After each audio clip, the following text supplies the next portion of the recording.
Hello बच्चों, आज हम पढ़ेंगे बिहार बोर्ड क्लास 10 हिंदी से चैप्टर 5 के निबंध। इसका शीर्षक है नागरी लिपि, जिसके लेखक हैं गुनाकर मुले जी।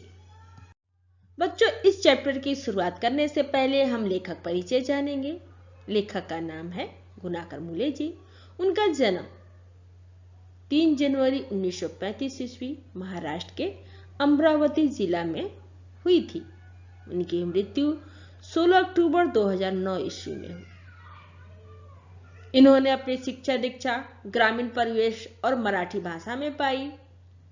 मिडिल स्तर तक मराठी में पढ़ाई करने के बाद ये वर्धा चले गए और वहां उन्होंने 2 वर्षों तक नौकरी की तथा हिंदी और अंग्रेजी का अध्ययन किया। इसके बाद इलाहाबाद में गणित विषय से एमए किया। उनकी प्रमुख रचनाएं हैं जैसे अक्षरों की कहानी, भारत इतिहास और संस्कृति, प्राचीन भारत के महान वैज्ञानिक, सौरमंडल, सूर्य नक्षत्र लोक, भारतीय लिपियों की कहानी, भारतीय विज्ञान की कहानी इत्यादि। बच्चों, इस पाठ की शुरुआत हम यहां से करेंगे।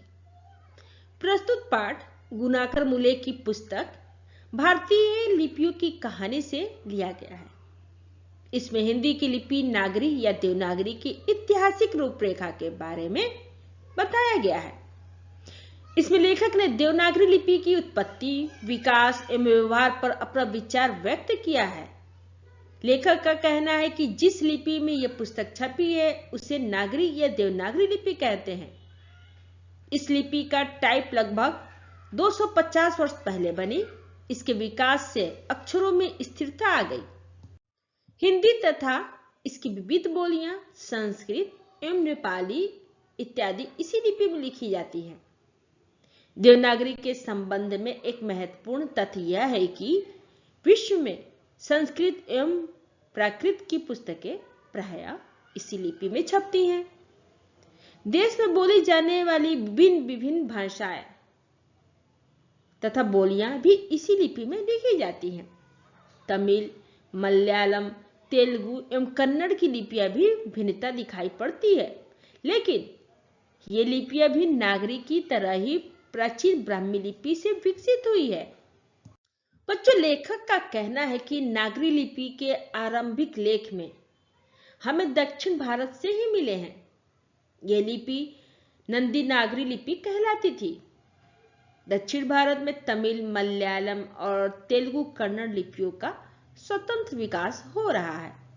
फिर भी कई शासकों ने नागरी लिपि का प्रयोग किया है।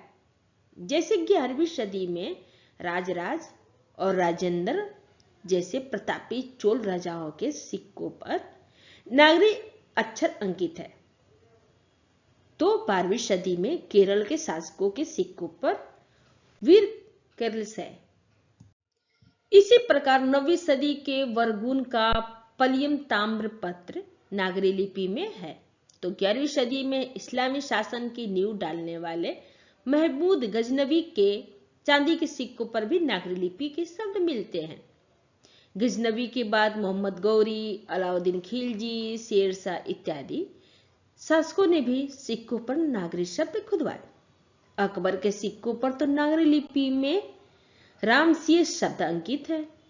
तात्पर्य यह है कि नागरी लिपि का प्रचलन ईसा की 8वीं-9वीं सदी से आरंभ हो गया था।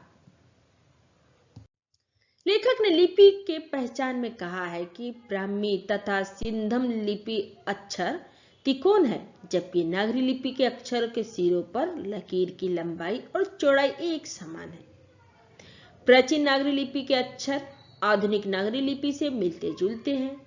इस प्रकार दक्षिण भारत में नागरी लिपि के लेख 8वीं सदी से तथा उत्तर भारत में 9वीं सदी से मिलने लग जाते हैं।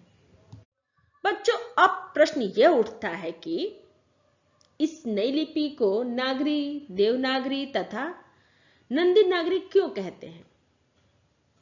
तो नागरी शब्द की उत्पत्ति के संबंध में विद्वानों का मत एक नहीं है। कुछ विद्वानों का मत है कि गुजरात के नागर ब्राह्मण ने इस लिपि का सर्वप्रथम प्रयोग किया था, इसलिए इसका नाम नागरी पड़ा। किंतु कुछ विद्वानों के मत के अनुसार अन्य नगर तो मात्र नगर है, परंतु काशी को देवनागरी माना जाता है, इसलिए इसका नाम देवनागरी पड़ा। बच्चों, अल बेरूनी के अनुसार 1000 ईस्वी के आसपास नागरी शब्द का अस्तित्व में आया। इतना तो निश्चित है कि नागरी शब्द किसी नगर अथवा शहर से संबंधित है।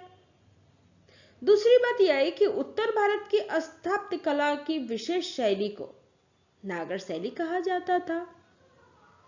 ये नागर या नागरी उत्तर भारत के किसी बड़े नगर से संबंध रखते थे।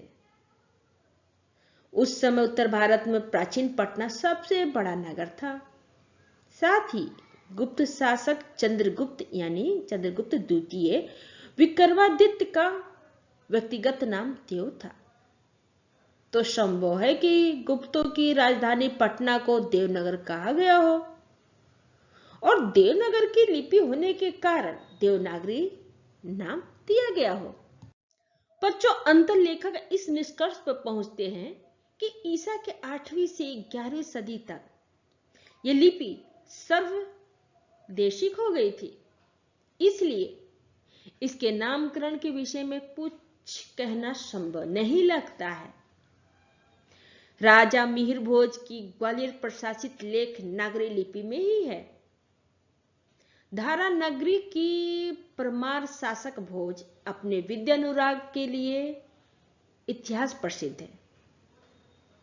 12वीं सदी के बाद भारत के सभी हिंदू शासक तथा कुछ इस्लामी शासकों ने अपने सिक्कों पर नागरी लिपि अंकित किए हैं। अगर आपको मेरा ये वीडियो अच्छा लगा हो तो लाइक करें, या फिर कोई डाउट हो तो आप हमें कमेंट बॉक्स में लिख कर बताएं। अगर आप पहली बार मेरे चैनल पे आए हैं तो सब्सक्राइब करें और बेल आइकन को प्रेस करें, जिससे आपको मेरे नए वीडियो का नोटिफिकेशन सबसे पहले मिले। थैंक यू बच्चों, फिर मिलते हैं अगले वीडियो में।